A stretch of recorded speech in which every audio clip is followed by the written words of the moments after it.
৬,৭৫৫ কোটি টাকা ব্যয়ের পর বাতিল ২৯ প্রকল্প, বড় ধরনের ব্যর্থতা বলছেন বিশেষজ্ঞরা। জামাত সহ ১১ দলে আসন সমঝোতা নিয়ে অসন্তোষ, যৌথ সংবাদ সম্মেলন স্থগিত।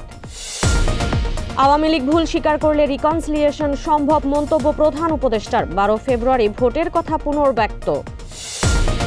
রাজধানীর বিভিন্ন স্থানে শিক্ষার্থীদের সড়ক অবরোধে তীব্র যানজট, গন্তব্যমুখী মানুষের চরম ভোগান্তি। থাইল্যান্ডে চলন্ত ট্রেনের ওপর ক্রেন ভেঙে পড়ে নিহত অন্তত ২২, আহত অর্ধশতাধিক। স্বাগত জানাচ্ছি দ্য বিজনেস স্ট্যান্ডার্ডের নিয়মিত আয়োজন টিভিএস রাত ৮টার সংবাদে। সঙ্গে আছি তামান্না খন্দকার। দেখছিলেন সংবাদ শিরোনাম, এবার বিস্তারিত। গত অর্থ বছরে প্রায় ৬,৭৫৫ কোটি টাকা ব্যয়ের পর ২৯টি প্রকল্পের কাজ অসমাপ্ত রেখেই সেগুলো সমাপ্ত ঘোষণা করে বাতিল করা হয়েছে। ১২টি মন্ত্রণালয় ও বিভাগের আওতায় থাকা এসব প্রকল্পে মোট ব্যয় ধরা হয়েছিল ১২,৪৩৩ কোটি টাকা। ১২ জানুয়ারি সোমবার প্রকাশিত বাস্তবায়ন পরিবীক্ষণ ও মূল্যায়ন বিভাগের IMED ২০২৪-২৫ অর্থ বছরের বার্ষিক উন্নয়ন কর্মসূচি বাস্তবায়ন অগ্রগতি পর্যালোচনা প্রতিবেদনে এই তথ্য উঠে এসেছে।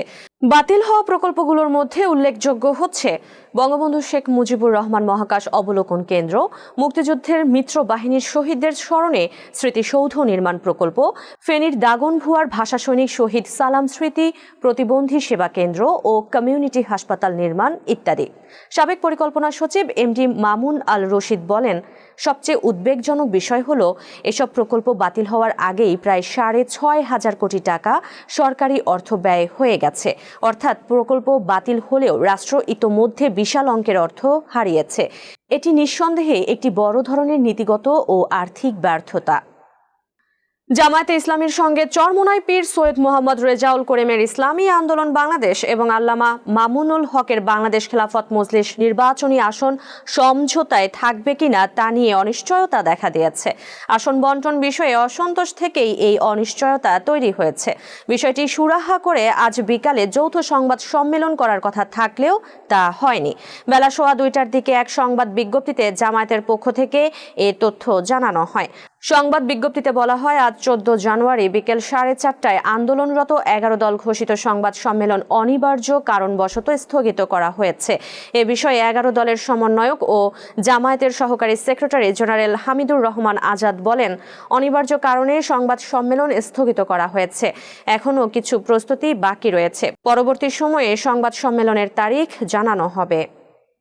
প্রধান উপদেষ্টা প্রফেসর মোহাম্মদ ইউনূস জানিয়েছেন, আওয়ামী লীগ ভুল স্বীকার করলে রিকনসিলিয়েশন সম্ভব।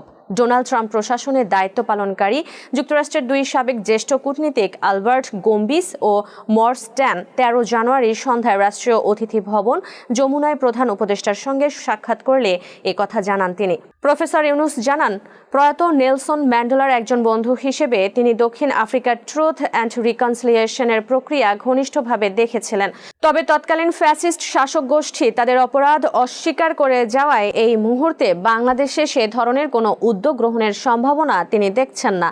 তিনি বলেন, সময় এখনও উপযুক্ত নয়। কোথা থেকে শুরু করবেন? ট্রুথ অ্যান্ড রিকনসিলিয়েশন তখনই সম্ভব যখন কেউ স্বীকার করে যে সে ভুল করেছে, নিজের অপরাধের জন্য অনুতপ্ত হয়, অনুশোচনা প্রকাশ করে।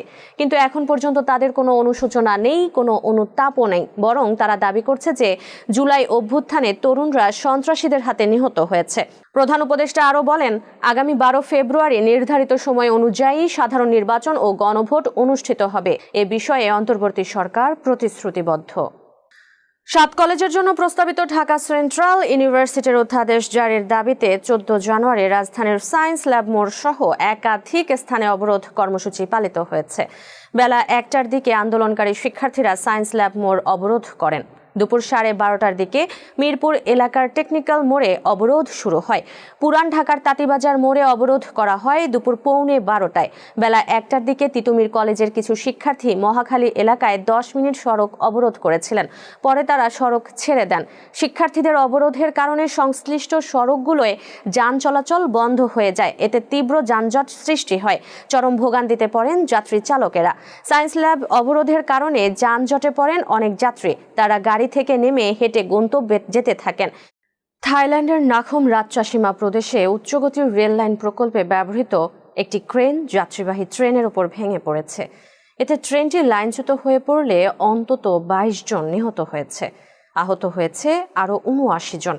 এ তথ্য নিশ্চিত করেছেন রাজশাহী প্রদেশের পুলিশ প্রধান থাচাপন চিন্নাওং। 14 জানুয়ারি সকাল 9টার দিকে থাইল্যান্ডের রাজধানী ব্যাংককের উত্তর-পূর্ব নাখুম রাজশাহী প্রদেশের থানন খোট এলাকায় এই দুর্ঘটনা ঘটে। রাজশাহী রাজ্যে রেলওয়ের বরাতে বিবিসি জানিয়েছে, ট্রেনটিতে 195 জন যাত্রী ছিলেন, তবে প্রকৃত সংখ্যা ভিন্ন হতে পারে।